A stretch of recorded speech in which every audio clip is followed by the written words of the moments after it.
পাকা সসিন্দা ভাজা রেসিপি। আসসালামু আলাইকুম। এই জায়গায় একটা সসিন্দা লইলাম, এটা গাছের তো নাইনছে আনি এগুলারে মাঝখান দিয়ে হাইলে এবার সসিন্দার ভিতরের শ্বাসগুলা আর বিচিগুলা লই হেলাইব।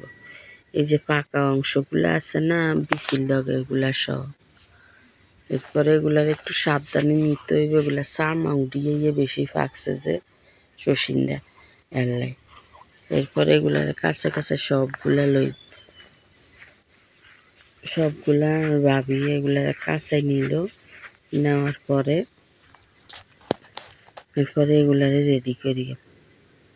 এই যে শেষ হয়ে গেছে। এবার সসিন্দার যে বিচিগুলো আছে এই বিচিগুলো আলাদা করে হেলাইবে। এইভাবে পাকা অংশটা রাখবো আর আমের বিচিটা নিয়েটা আলাদা করে হেলাইব।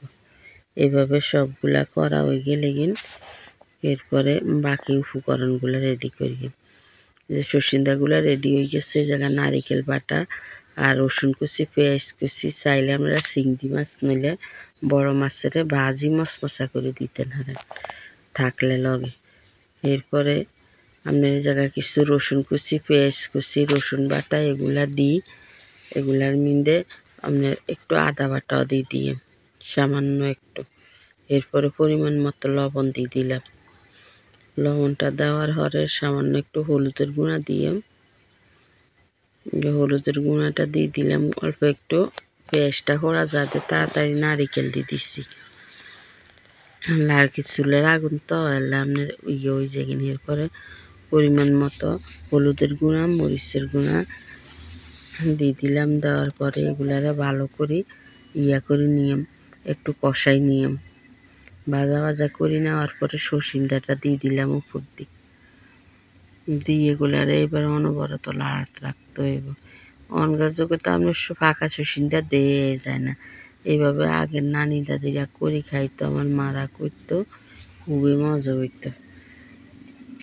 একবার হইলো এগুলো এইভাবে করে খাই দেখেন, খুবই স্বাদ হয় এটা পাকা সসিন্দা রেসিপিটা। এরপরে সামান্য একটু জিরার গুঁড়া দিলাম। দেওয়ার পরে এগুলারে যতক্ষণ পর্যন্ত আপনার নারিকেলের তো তেল না বাইরে যাইব আর সসিন্দার খুব সুন্দর একটা গ্রান না বাড়িব, অতক্ষণই কিন্তু এগুলা লাড়াতে রাখলাম ভাজা ভাজা করিয়া লাগলাম।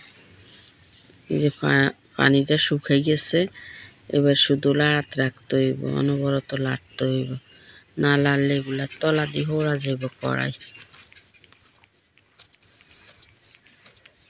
ওই যে এগুলারে একবারে শুকনা ভাজা ভাজা হয়ে গেছে। এবার আমি সসিন্দাটা উড়ে হালাই। এই পর্যায়ে থাকলে আপনারা কিছু ধনিয়া পাতা দিয়েন। যদি আমার কাছে সসিন্দা রেসিপিটা ভালো লাগে বাজার, তাহলে একটা লাইক, কমেন্ট, শেয়ার, সাবস্ক্রাইব করে দিন। আসসালামু আলাইকুম।